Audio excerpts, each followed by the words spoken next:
Gênesis capítulo 15, do versículo 1 ao versículo 11. Depois destes acontecimentos, veio a palavra do Senhor a Abrão numa visão e disse: Não temas, Abrão, eu sou o teu escudo e teu galardão será sobremodo grande. Respondeu Abrão: Senhor Deus, que me haverás de dar, se continuo sem filhos, e o herdeiro da minha casa é o Damasceno Eliezer? Disse mais Abrão: A mim não me concedeste descendência, e um servo nascido na minha casa será o meu herdeiro. A isto respondeu logo o Senhor, dizendo: Não será este o teu herdeiro, mas aquele que será gerado de ti será o teu herdeiro. Então conduziu-a até fora e disse: Olha para os céus e conta as estrelas, se é que o podes. Ele disse: Será assim a tua posteridade. Ele creu no Senhor, e isso lhe foi imputado para a justiça. Disse-lhe mais: Eu sou o Senhor que te tirei de Ur dos Caldeus, para dar-te por herança esta terra. Perguntou-lhe Abrão: Senhor Deus, como saberei que hei de possuí-la? Respondeu-lhe: Toma-me uma novilha, uma cabra e um cordeiro, cada qual de 3 anos, uma rola e um pombinho. Ele, tomando todos estes animais, partiu-os pelo meio e lhes pôs em ordem as metades, umas defronte das outras, e não partiu as aves. As aves de rapina desciam sobre os cadáveres, porém Abrão as enxotava. Oremos. Nosso Deus, nosso Pai bendito e santo, agradecemos pela Tua sagrada palavra, por tudo o que foi escrito, inspirado pelo Senhor, com o fim de ensinar o Teu povo a Tua vontade, a maneira certa de vivermos, o caminho a seguirmos para podermos glorificar o Senhor. Agradecemos por cada palavra revelada que é útil para o nosso ensino, repreensão, correção e educação na justiça, por estas palavras que têm o poder de mergulhar em nosso coração, tratar da profundidade da nossa alma, da nossa mente, de nos trazer conforto, consolo, de restaurar a nossa alma, de dar sabedoria a nós enquanto tolos, de iluminar os nossos caminhos. Agradecemos, Santo Deus, por esse livro que o Senhor tem nos dado para transformar as nossas vidas. E que mais uma vez o Senhor faça isso, transforme nossas crenças, transforme nossa disposição, que o Senhor aumente nosso desejo de te servir, de ser fiel, de crer mais no Senhor, de confiarmos mais no Senhor, à medida que compreendemos também o quanto somos abençoados por Ti, o quanto o Senhor é bondoso conosco. Assim eu te oro em nome do Senhor Jesus Cristo. Amém. Você não perde nada quando perde alguma coisa para glorificar a Deus. Você não perde nada quando perde alguma coisa para glorificar a Deus. E é isso que acontece aqui com Abrão. O versículo 1 começa assim: Depois destes acontecimentos. Você lembra quais foram aí os acontecimentos que antecederam o capítulo 15 de Gênesis? Os últimos acontecimentos da nossa série, nos passos de Abraão, são Abraão volta da guerra, a guerra contra os reis da Mesopotâmia. Ele tem um encontro com 2 reis, o rei de Sodoma e também com Melquisedeque, que é rei de Salém. E Melquisedeque, como nós vimos no capítulo 14, ele recepciona Abrão com um banquete digno de um vencedor, e também com as bênçãos do Deus Altíssimo. Já o rei de Sodoma, ele trata Abraão com ingratidão, como se Abraão fosse um mercenário, e como pagamento pelo serviço de Abraão em ter recuperado todos os moradores de Sodoma e os bens desses moradores, como pagamento, esse rei de Sodoma faz essa proposta para Abrão em Gênesis 14, 21. Então disse o rei de Sodoma a Abrão: dá-me as posses e os bens ficarão contigo. Mas Abraão tinha aprendido algo muito importante da sua conversa com Melquisedeque. No versículo 19, versículo 19 diz: e abençoou ele a Abrão e disse, 14, 19, bendito seja Abrão pelo Deus Altíssimo, que possui os céus e a terra. As riquezas de Abraão, as que ele tinha e as que ele viria a ter, essas bênçãos vinham do Senhor. A fonte de toda bênção de Abraão era o Senhor. Por isso é que Abraão se recusa a aceitar essa proposta do rei de Sodoma, se recusa a aceitar como fonte de renda, como fonte de lucro, um meio que não glorificasse a Deus. Ele decidiu que não iria querer nada para não dar margens para esse rei dizer, fui eu que enriqueci Abrão. Então, ao fim do nosso episódio passado, nós temos Abrão morando em Canaã, que era a terra que Deus tinha dito que daria para ele, e já faz 10 anos que ele está morando lá, e ele continua sendo um estrangeiro, e ainda não tem terra própria. Ele acabou de sair de uma guerra para conquistar a liberdade de um povo e de uma terra que não eram seus. Ele acaba de recusar uma grande quantidade de bens que poderiam torná-lo mais rico. Os colegas que tinham ido com ele receberam a sua recompensa, como mostra o versículo 24 do capítulo 14. E Abraão. E quanto a Abrão? Uma lição que aprendemos do exemplo dele é: você não perde nada quando perde alguma coisa para que Deus seja glorificado. Terminamos aí o capítulo 14 com Abraão deixando de ganhar muitos bens com esse objetivo, que o Deus Altíssimo fosse glorificado. Mas ele não ficou sem recompensa.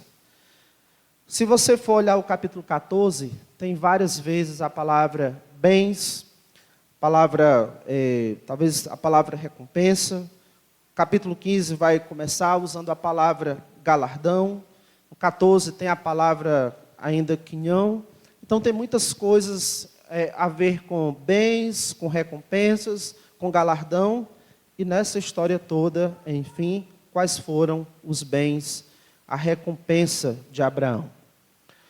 No final do capítulo 14, como eu já disse, nós temos aí o encontro de Abraão com dois reis, Melquisedeque e com o rei de Sodoma. E agora, continua no capítulo 15, e nós temos o encontro de Abraão com outra pessoa, com Deus. Esse momento desse encontro com Deus vai nos mostrar a confirmação daquilo que Melquisedeque tinha dito para Abraão. Ele tinha dito no versículo 19, bendito seja Abraão pelo Deus Altíssimo, que possui os céus e a terra. Em outras palavras, que Deus, o dono de todas as coisas, abençoe Abraão. E nesse encontro, então, de Deus com Abraão, o que é que Deus diz? Final do versículo 1 do capítulo 15, e teu galardão será sobremodo grande. E teu galardão será sobremodo grande. Em outras palavras, Abraão, a sua recompensa será muito grande. Enfim, Abraão, ou Abrão ainda, não vai perder nada por ter perdido alguma coisa, aqueles muitos bens para glorificar a Deus. O tema do nosso episódio de hoje é a grande recompensa de Abraão. O episódio de hoje é um episódio mais calmo, não é mais aquele cenário de guerra. É um episódio com cenas mais calmas, um episódio com mais diálogo do que com ações. Veremos hoje dois amigos conversando, Deus e Abraão. Se o fim dessa história de Abraão fosse aqui, seria um final muito feliz. Se fosse o último episódio da vida de Abraão aqui, seria sim um final muito feliz. Porque o Deus Altíssimo, dono de todas as coisas, vem até ele para falar das recompensas que ele vai ter. Então, se terminasse a história dele aqui, a gente poderia dizer que foi um final feliz. A conversa que falei aqui vai ser um diálogo entre dois amigos. Essa história, irmãos, ela é ainda mais bela para os nossos olhos, quando a gente pode perceber que há um paralelo com a nossa história, que há semelhanças com a nossa história. Se você é um crente em Cristo, se você faz parte da igreja de Cristo, essa história de Abraão tem semelhanças com a sua história. Você faz parte do grupo de pessoas que perderam alguma coisa para poder ganhar a recompensa de Deus. Porque o chamado para seguir nos passos de Abraão, o chamado para viver pela fé, de seguir a Deus pela fé, é um chamado para isso, para você perder, para então poder ganhar. Desde que Abraão saiu lá da terra de Ur dos Caldeus para ir para Canaã, está acontecendo isso na vida dele. Ele abriu mão de coisas, fez renúncias, ele perdeu, mas fez tudo isso para ganhar aquilo que Deus tinha prometido. E para nós que andamos nas pisadas da fé que teve Abraão, nós andamos por esse mesmo caminho. Certa vez, numa situação, quando Jesus Cristo disse que dificilmente entraria um rico no reino dos céus, Pedro perguntou, começou a dizer-lhe, eis que nós, Marcos 10, 28, Pedro disse para Jesus, eis que nós tudo deixamos e te seguimos, tornou Jesus. Em verdade vos digo que ninguém há que tenha deixado casa, ou irmãos, ou irmãs, ou mãe, ou pai, ou filhos, ou campos, por amor de mim e por amor do Evangelho, que não receba já no presente o cêntuplo de casas, irmãos, irmãs, mães, filhos e campos, com perseguições, com dificuldades. Vamos ser abençoados, recompensados por Deus, por deixarmos coisas para seguirmos o Evangelho, vamos já ser abençoados com dificuldades, mas tem o porvir, tem o futuro, onde Jesus Cristo diz a vida eterna. E lá iremos receber muito mais sem essas dificuldades. Também Paulo disse em Filipenses 3:7, mas o que para mim era lucro, isto considerei perda por causa de Cristo.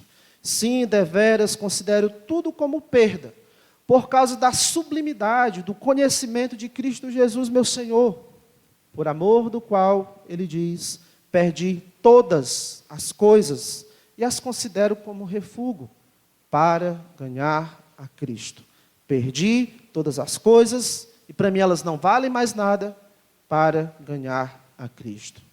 Não ficamos sem recompensa quando perdemos alguma coisa por amor a Cristo ou para glorificar a Deus. Qual foi então a recompensa, o galardão de Abraão? Foram 3, vou destacar pelo menos 3.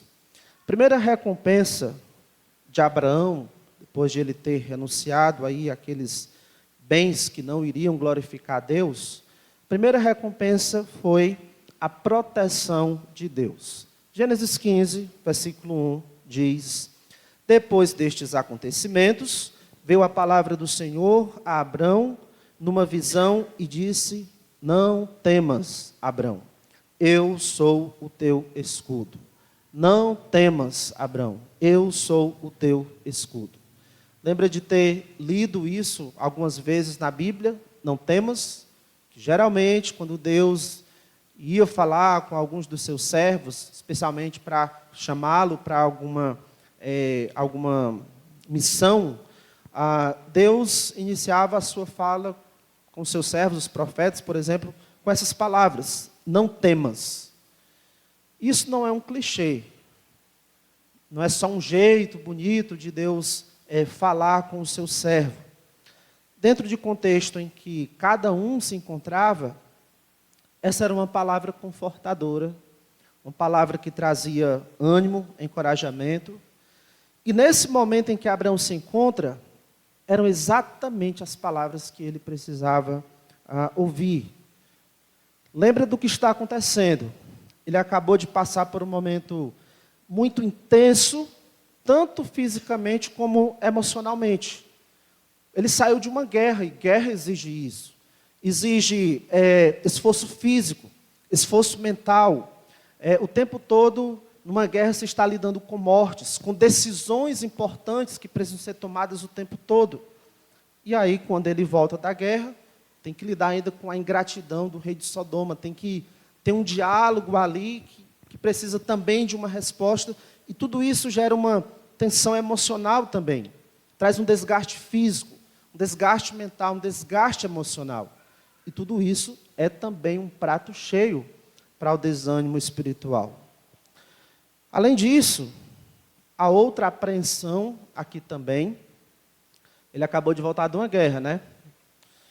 Mas quem garante que essa guerra terminou?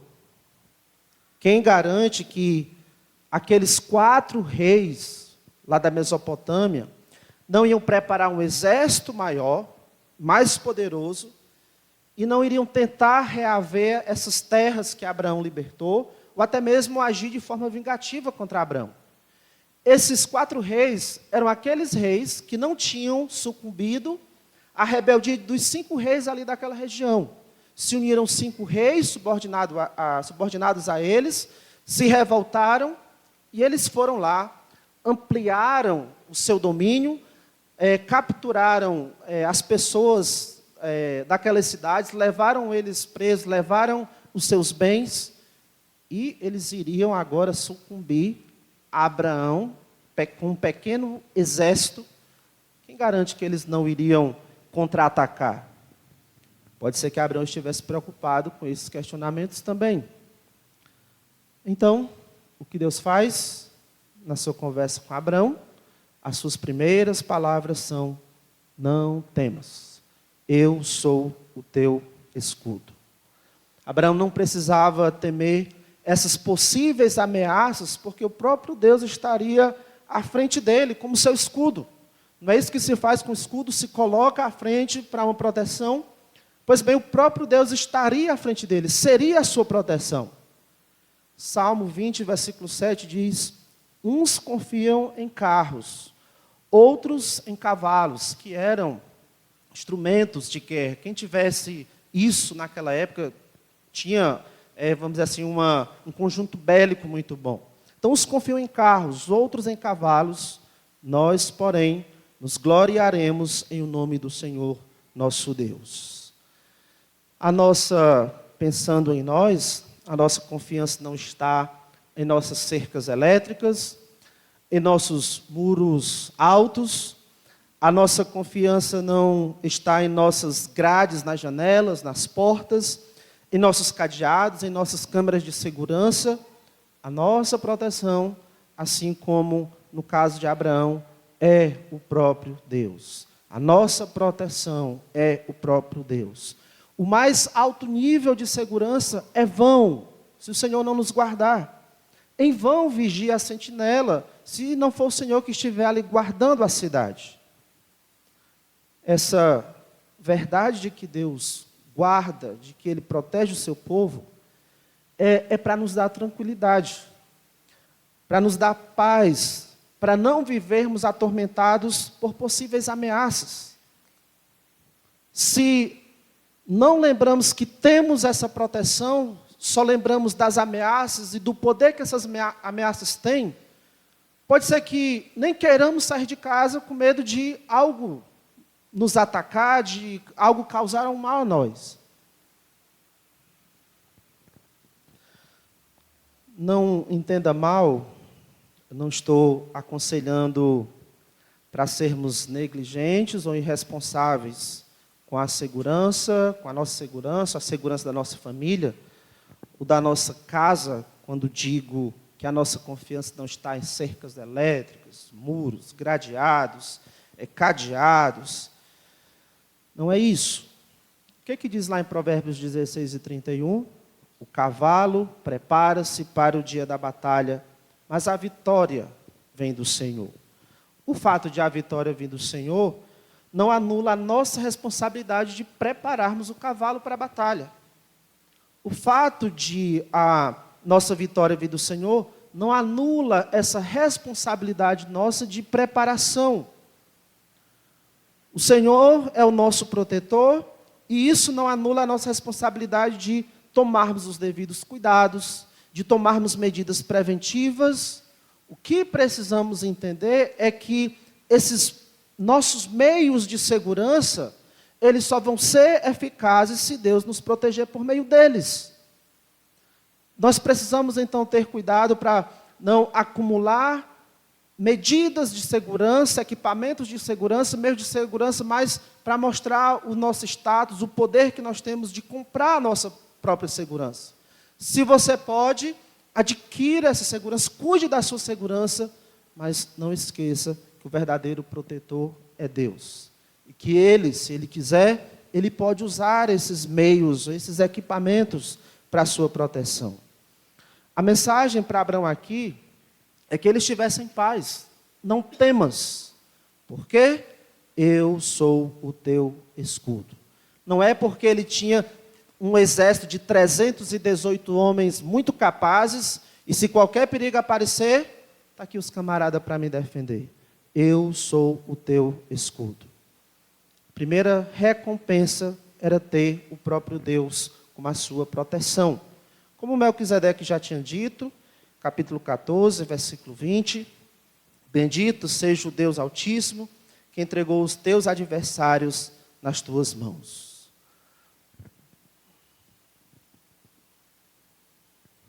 Deixa-me dizer só mais um pouco sobre essa proteção de Deus. Como escudo do seu povo, Deus não é só esse escudo que é colocado à frente. Lá no Salmo 139, versículo 5, diz: Tu me cercas por detrás, por diante, e pões as mãos, e sobre mim pões a mão. Tu me cercas por detrás, por diante, e sobre mim pões a mão. Aos cuidados de Deus, tendo Deus como nosso escudo, a proteção é total. A proteção de Abraão seria total, como se ele estivesse dentro de um casulo, totalmente guardado. Bem-aventurado é a pessoa que está debaixo da proteção de Deus. Por isso que eu costumo dizer que até o dia que Deus quiser, nós somos imortais. Deus nos protege de tal modo que até o dia que Ele quiser, nós somos imortais. E assim como Abraão, irmãos, nós estamos debaixo dessa proteção. E a razão por que Deus, Ele é o nosso protetor, é o nosso escudo, é Jesus Cristo. Você, crente em Cristo, a razão por que Deus é o seu protetor é por causa de Jesus Cristo.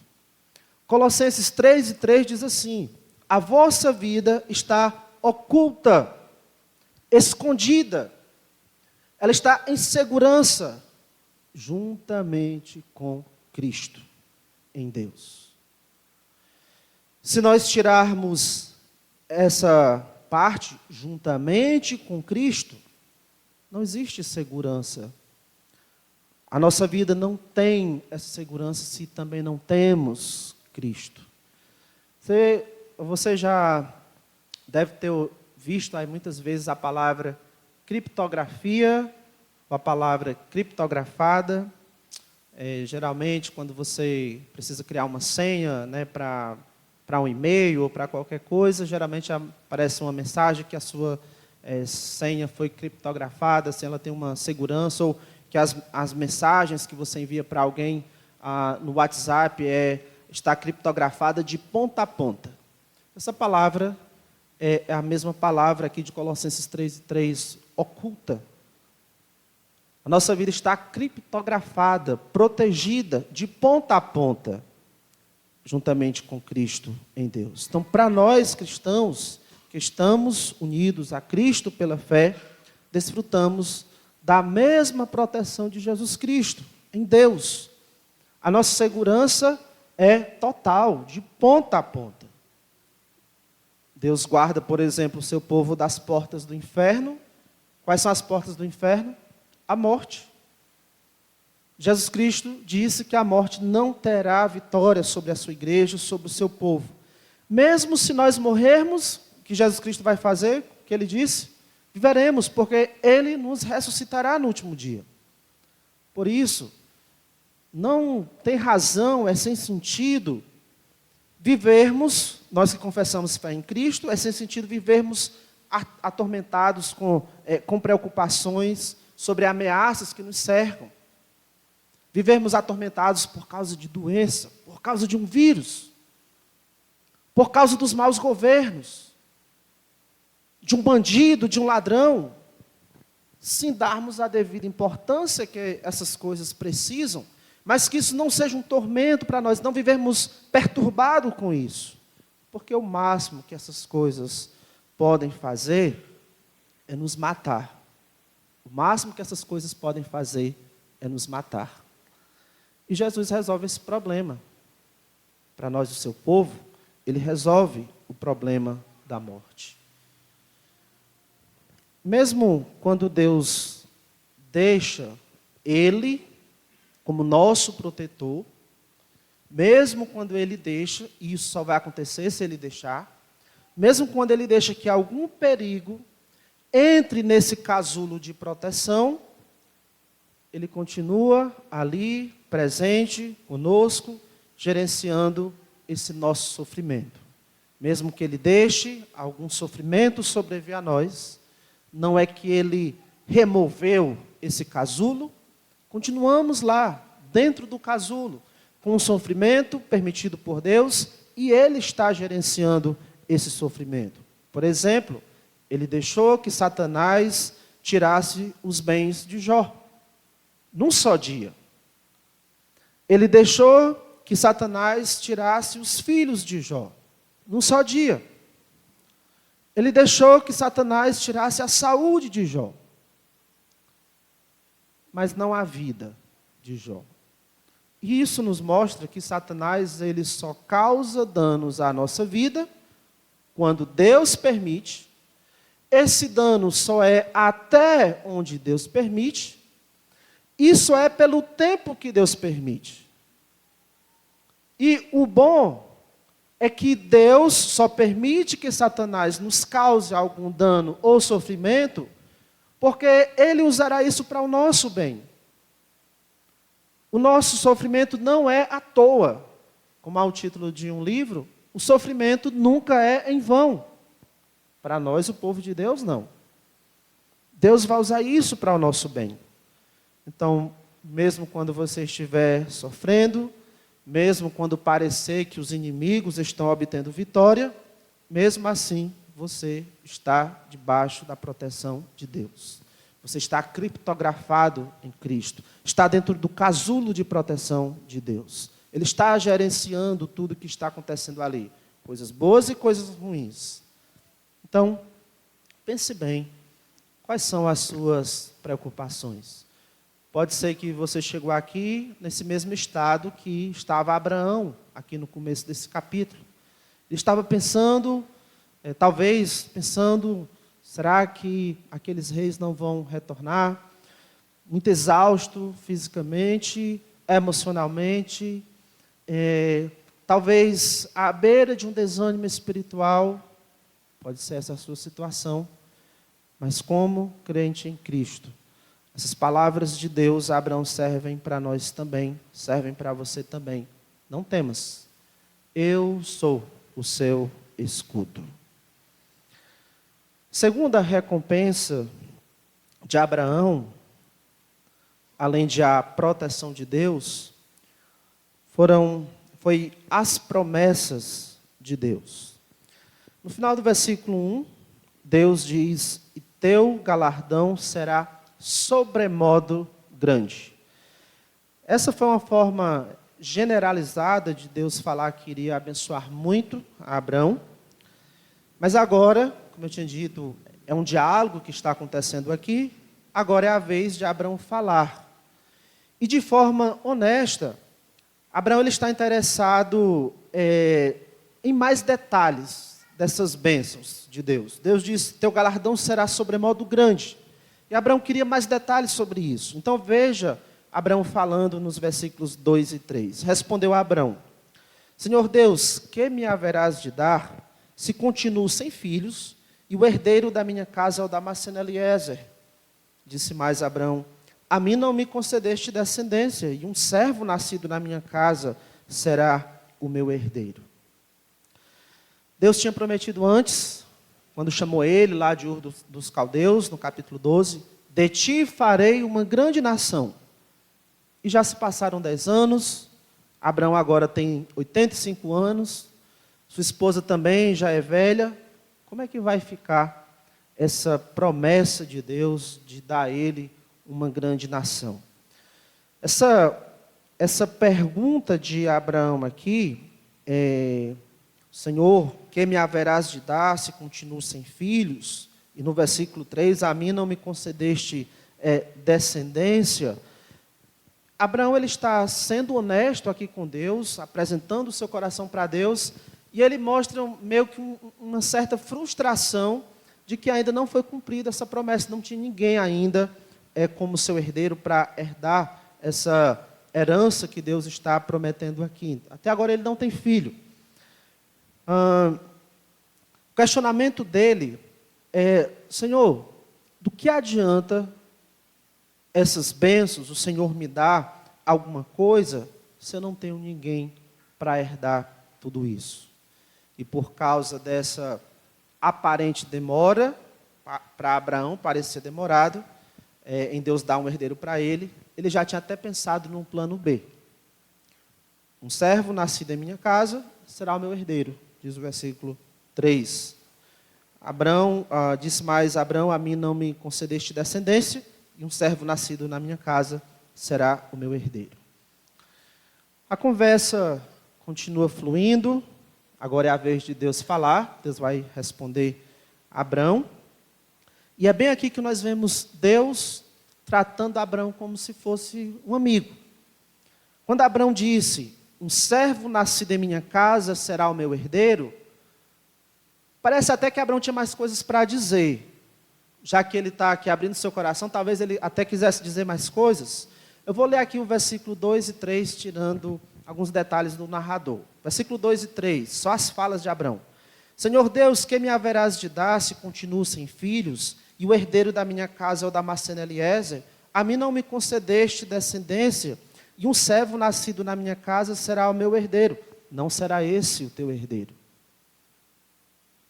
Deus, de forma, entre aspas aqui, apressada, interrompe aí a fala de Abraão, para que ele não continue com essa ideia.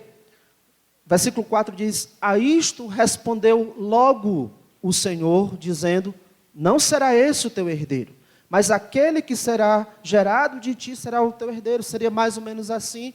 Enquanto Abraão está falando, Deus diz: não, Abraão, espera aí. O seu herdeiro será de você mesmo. Ele terá o seu DNA. Sabe aqueles momentos que a gente está conversando com um amigo, e aí ele fala uma bobagem e você se apressa para imediatamente tentar corrigir essa bobagem? É o que acontece aqui. Deus rapidamente busca corrigir o pensamento aí de Abraão.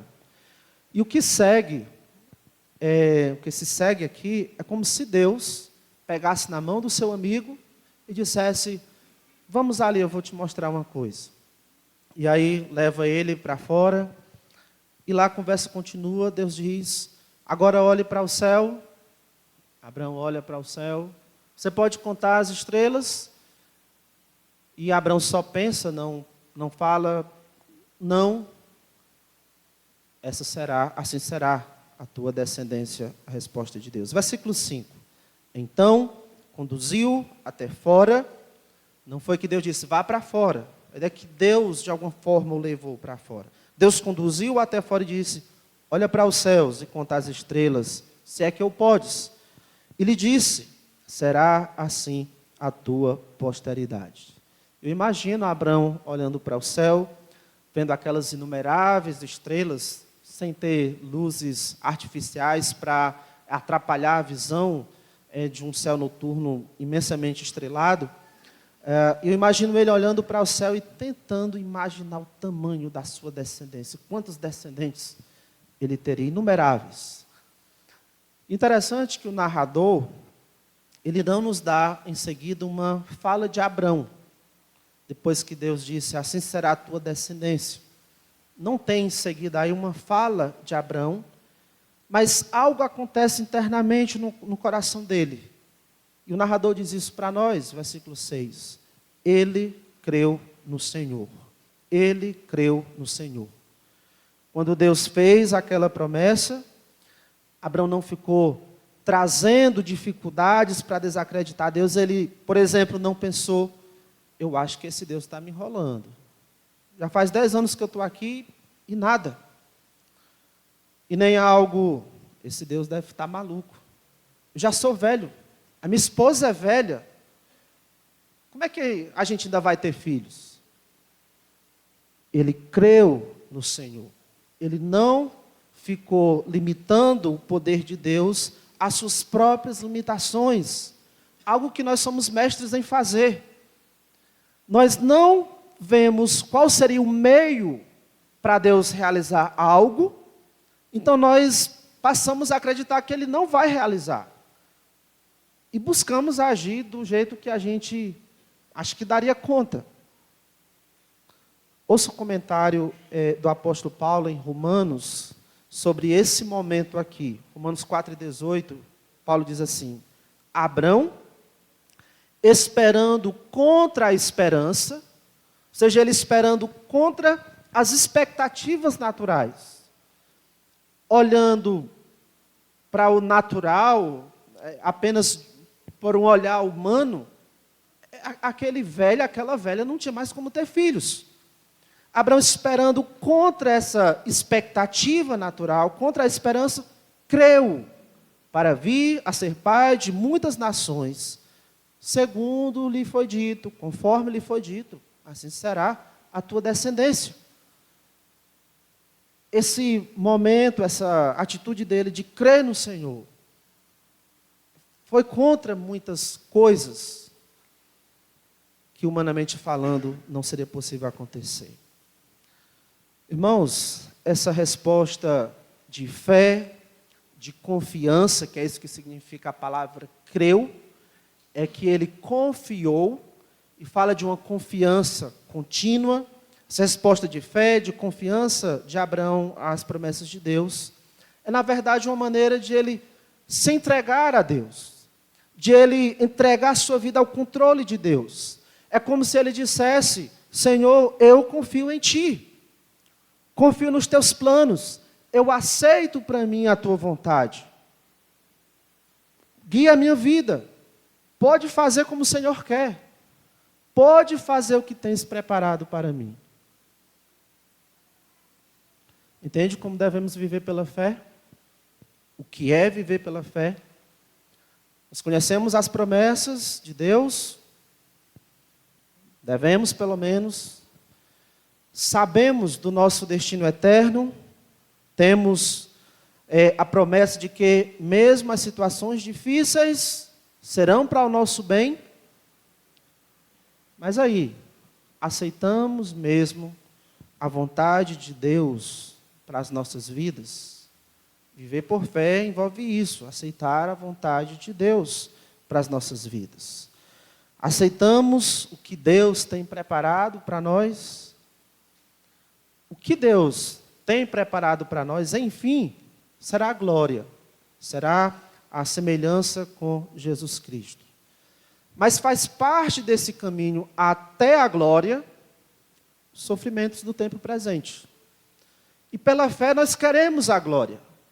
E pela fé nós também aceitamos o caminho das dificuldades que nos prepara para a glória. Ele creu no Senhor. Abraão creu no Senhor.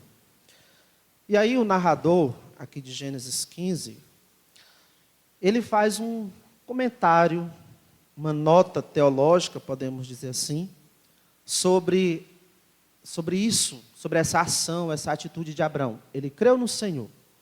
E isso lhe foi imputado para a justiça. Ou seja, o fato de Abraão ter confiado em Deus, isso foi colocado na conta dele, como justiça.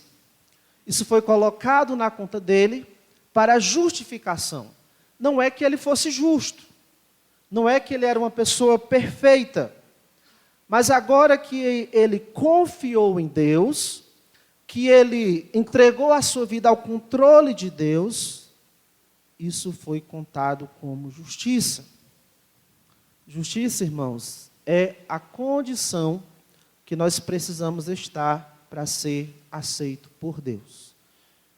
Foi assim no passado, é assim hoje e vai ser aí para o futuro.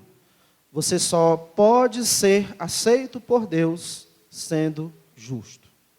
Mas tem um detalhe muito importante sobre isso, é que essa justiça, essa condição necessária para sermos aceitos por Deus, não é algo que você alcança por si mesmo.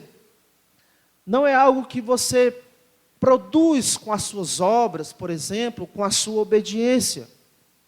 Essa justiça que nos faz ser aceitos por Deus, ela é imputada. É algo colocado na nossa conta, creditado na nossa conta. A nossa conta, em termos de justiça, está zerada, e, na verdade, no negativo, pelo tanto que nós devemos a Deus por causa da nossa pecaminosidade. Mas, de algum modo, Deus coloca justiça na nossa conta, e esse nosso débito com Ele é totalmente quitado. Essa justiça que é colocada na nossa conta não é fruto dos nossos esforços, ela vem da fé. E Paulo, lá na sua epístola aos Romanos, ele vai recorrer a esse momento aqui para mostrar que a justiça de Deus, ela provém da fé. Abraão foi declarado justo por causa da sua fé, por causa da sua confiança na promessa de Deus. E hoje você pode ser justificado ao confiar em Jesus Cristo como seu Salvador, ao crer em Jesus Cristo como seu Salvador, a aceitar que Deus, por meio de Jesus Cristo, Ele guie a sua vida, aceitar que esse é o meio para Deus lhe justificar de fato, você crer em Jesus como seu Salvador. Romanos 5:1 diz: justificados, pois, mediante a fé, temos paz com Deus, por meio de nosso Senhor Jesus Cristo. Por favor, abra sua Bíblia em Romanos 3, gostaria de ler os versículos 24 a 26. Romanos 3, os versículos 24 a 26.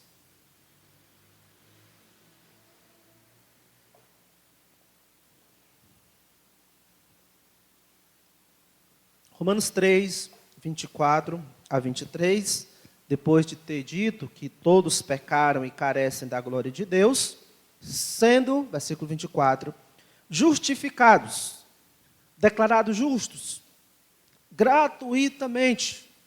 Vê que nós não compramos a nossa justificação, nós não compramos o nosso perdão de Deus, isso é gratuito, sendo justificados gratuitamente por sua graça, por meio da redenção, mediante a redenção que há em Cristo Jesus, a quem Deus propôs no seu sangue como propiciação mediante a fé, por meio da fé, para manifestar a sua justiça, por ter Deus, na sua tolerância, deixado impunes os pecados anteriormente cometidos, tendo em vista a manifestação da sua justiça no tempo presente, para Ele mesmo ser justo e justificador daquele que tem fé em Jesus.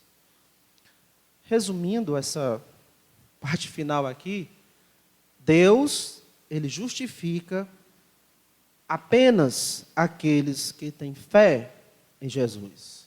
Assim como Abraão creu no Senhor, isso lhe foi imputado para a justiça, assim também Deus justifica ou imputa justiça somente àqueles que têm fé em Jesus.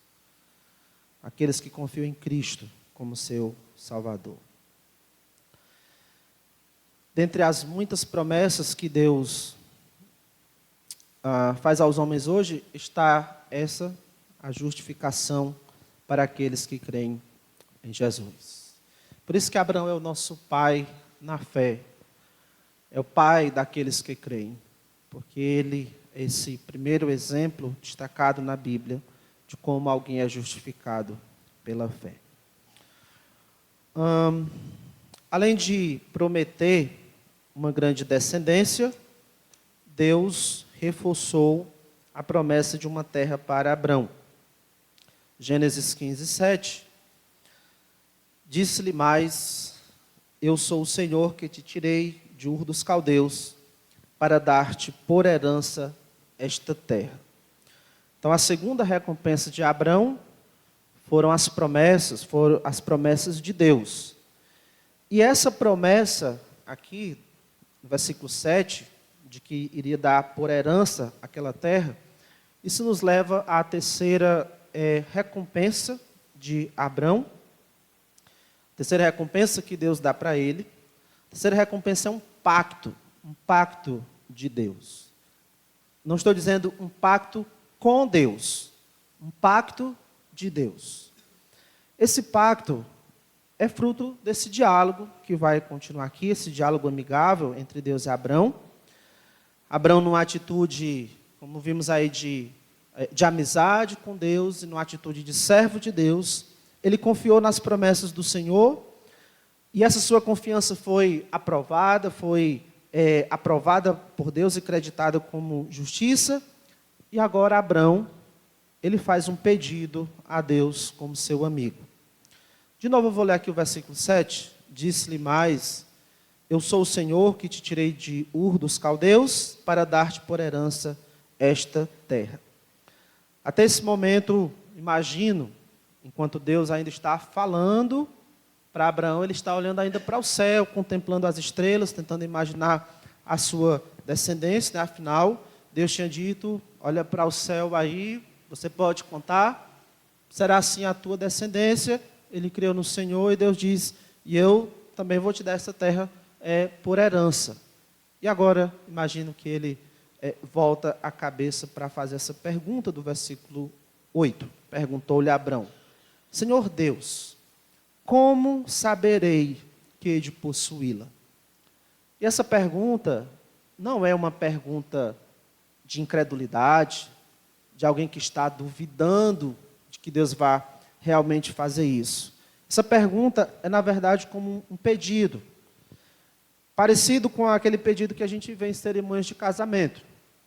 Os noivos fazem as suas promessas e perguntam um ao outro, ou quem estiver celebrando o casamento vai direcionar essa pergunta: o que você vai me dar como garantia das suas promessas? Então, cada um oferece para o outro uma aliança, e aí eles fazem um pacto, fazem um acordo. Essas alianças são um símbolo da fidelidade que eles estão assumindo, do compromisso que eles estão assumindo, de que irão cumprir aquelas promessas, de que serão fiéis àquele pacto. E é isso que Abraão está aqui pedindo para o seu amigo, uma garantia, um sinal de que ele iria mesmo cumprir essas promessas. Ele já acreditava que Deus iria cumprir as suas promessas. Ele cria nisso, mas ele queria também ter um sinal, ter uma garantia disso. E isso de modo nenhum foi ofensivo a Deus. Você não vê Deus aqui com a resposta de correção ou de confrontação, de repreensão a Abrão por conta desse pedido. Não. O que é que Deus faz? Ele faz um pacto com Abrão. Como é esse pacto? Vamos imaginar que fosse hoje.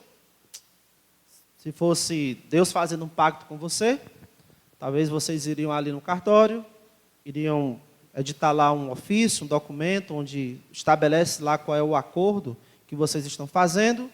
No final, lá do documento, cada um de vocês iriam assinar e iria ser reconhecido firma lá no cartório pela pessoa responsável. No caso dessa aliança com Deus e Abrão, estamos muito distante aí da época de papel, de tinta, de cartórios. Como é que fazia então para legalizar acordos? Como é que se tinha garantia de que alguém iria se comprometer mesmo e ser fiel com aquele acordo ou promessa que estava fazendo. Versículo 9, depois que Abraão diz: Senhor Deus, como saberei que hei de possuí-la? Respondeu-lhe, versículo 9: toma-me uma novilha, ou traz para mim uma novilha, uma cabra e um cordeiro, cada qual de 3 anos, uma rola e um pombinho. Ele, tomando todos estes animais, partiu-os pelo meio e lhes pôs em ordem as metades, uma defronte das outras, e não partiu as aves. As aves de rapina desciam sobre os cadáveres, porém Abraão as enxotava. Versículo 17. E sucedeu que, posto o sol, houve densas trevas, e eis um fogareiro fumegante, uma tocha de fogo que passou entre aqueles pedaços. Versículo 18 é muito importante. Naquele mesmo dia, fez o Senhor aliança com Abrão, dizendo: à tua descendência darei esta terra, desde o rio do Egito até o grande rio Eufrates. Entendeu aí como eram feitas as alianças? Como era dado uma garantia de que o compromisso seria mantido. Para alianças de grande importância, lá na antiguidade, normalmente os envolvidos iriam participar de uma cerimônia como essa, uma cerimônia sangrenta.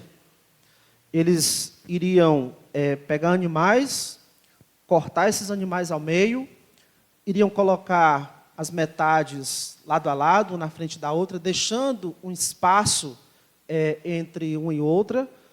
Normalmente seriam vários animais que seriam cortados ao meio e deixado como, no final teria uma espécie de passarela. E as pessoas envolvidas nesse acordo iriam passar no meio desses animais. E com isso eles estavam dizendo que isso deveria acontecer com eles se eles não fossem fiéis àquele acordo. Que o mesmo que foi feito com aqueles animais fosse feito com eles, se eles não fossem fiéis àquele acordo. No caso aqui, quem passou entre as metades dos animais? Versículo 17. E sucedeu que, posto o sol, houve densas trevas, e eis um fogareiro fumegante, uma tocha de fogo que passou entre aqueles pedaços. E esse fogareiro fumegante, essa tocha de fogo, era Deus, representava Deus. E o texto não diz que Abraão tenha passado entre esses animais. Ele não passou. Por isso o versículo 18 diz: naquele mesmo dia, fez o Senhor aliança com Abrão. Não foi Abrão que fez uma aliança com Deus. Foi Deus que fez uma aliança com Abrão. Ele que está fazendo esse pacto. Ou seja, nesse pacto, Deus é o responsável. Nesse pacto, Deus, apenas Deus, está assumindo responsabilidades para cumprir. Deus está dando para Abraão uma garantia de que ele, Deus, incondicionalmente, independente do que Abraão faça ou deixe de fazer, mas Deus irá cumprir as promessas que está fazendo. O próprio Deus é que está dizendo a Abraão que se faça comigo, como foi feito com esses animais, se eu não der esta terra para a sua descendência. É ou não é um amigo esse Deus? Abraão é abençoado demais, muito bem recompensado. Com certeza não há maior bênção do que essa que Deus está dando aqui para Abraão. E além disso, Deus deu um pouco mais de detalhes sobre o futuro dessas promessas, né, já que Abraão tinha dito: até agora o Senhor não me deu nenhum descendente. Deus vai dizer, versículo 12, a partir do versículo 12, ao pôr do sol, caiu profundo sono sobre Abrão, grande pavor e cerradas trevas o acometeram. Então lhe foi dito: sabe com certeza que a tua posteridade será peregrina em terra alheia, e será reduzida à escravidão, e será afligida por 400 anos. Mas também eu julgarei a gente a quem tem de sujeitar-se, e depois sairão com grandes riquezas. E tu irás para os teus pais em paz, será sepultada em ditosa velhice. Na quarta geração tornarão para aqui, porque não se encheu ainda a medida da iniquidade dos amorreus. Que já é Deus dando um pouco bônus de informações para Abrão. De que não era exatamente no tempo dele. Essa promessa que para Abrão parecia demorado, nos planos de Deus ainda seriam séculos, as coisas ainda iriam acontecer séculos à frente. Tudo estava debaixo do controle de Deus, debaixo da direção de Deus. E Abraão não se preocupasse, ele iria morrer em ditosa velhice. Ele iria passar e Deus iria continuar cuidando para cumprir as suas promessas. Muitas coisas aí, irmãos, com certeza para nós aprendermos e não sermos apressados com respeito ao cumprimento das promessas de Deus. E Deus tem nos dado também, a nós, uma garantia de que Ele irá cumprir as promessas que nos tem feito. E essa garantia é Jesus Cristo. Assim como Jesus Cristo é também a nossa proteção. Lá em 2 Coríntios 1:20 diz assim: porque quantas são as promessas de Deus? Quantas são as promessas de Deus? Quantas são as promessas de Deus? Tantas tem nele o sim. Independente de quantas são as promessas que Deus tem feito, elas têm a sua confirmação, o seu cumprimento em Cristo. Nenhuma das promessas que Deus tem feito para nós deixará de ser cumprida. Então, em Jesus, Deus cumpre todas essas promessas. Jesus Cristo, Ele foi o sacrifício que Deus fez para nos abençoar com a salvação e com uma garantia de que sim, Ele vai cumprir aquele que nos prometeu. Por isso que Romanos 8,32, que eu tenho citado já nos últimos domingos, de novo, lá diz: aquele que não poupou o seu próprio filho, porque Ele sacrificou Jesus Cristo por nós, aquele que não poupou o seu próprio filho, antes por todos nós o entregou, porventura, será que não nos dará graciosamente com Ele todas as coisas? Sim, tudo que Deus tem prometido para nós, em Cristo, Ele irá cumprir. E a grande prova disso é o que Ele já fez lá na cruz do Calvário. Entregou Cristo para ser morto por causa dos nossos pecados. Então, assim como Abraão, não perdemos nada quando perdemos alguma coisa para glorificar a Deus. E aí fica a pergunta para a gente refletir: o que você precisa perder para poder receber as recompensas de Deus? E talvez essa pergunta seja melhor de outra maneira. O que tem impedido que você tome a decisão de seguir a Cristo? O que tem impedido que você tome a decisão de confiar em Cristo? Se tem algo que tem sido o obstáculo para você confiar em Cristo, enquanto você não perder esse algo, você não está ganhando Deus, nem as recompensas de Deus. E para nós que podemos dizer assim: eu já tenho Cristo, eu já tenho Deus, mas o que estaria, irmãos, impedindo, ou o que nós precisamos perder para fortalecer a nossa amizade com Deus? Esse relacionamento de Deus com Abraão, ele foi crescendo. Essa comunhão, essa amizade, ela foi aumentando. Nós vamos ver mais para frente sobre como Abraão foi até ganhando mais confiança para conversar com Deus. O que nós precisamos tirar da nossa vida, perder na nossa vida, para ganharmos mais em nossa amizade com Deus? Avalie bem isto, é algo importante para pensarmos, porque a regra de Deus é: primeiro nós perdemos, depois nós ganhamos. Vamos orar. Santo Deus, nosso Pai bendito e santo. Nosso Deus altíssimo, Criador dos céus e da terra, obrigado por cada palavra nas Sagradas Escrituras e pelo poder que elas têm de falar aos nossos corações, nos dando o conforto e o confronto necessários.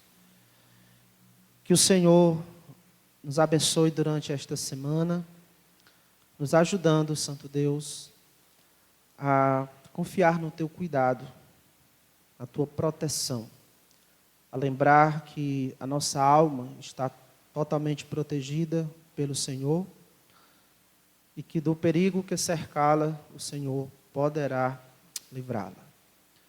Nos ajude assim, Santo Deus, a sermos mais corajosos, mais dedicados ao Senhor.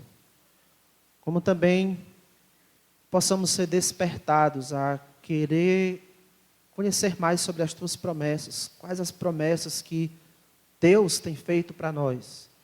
Quais as promessas que o Deus de Abraão tem feito para nós? Nos ajude a nos interessarmos por isso, a buscarmos conhecer isso, para que nós possamos assim ter um relacionamento melhorado com o Senhor, termos uma maior amizade contigo.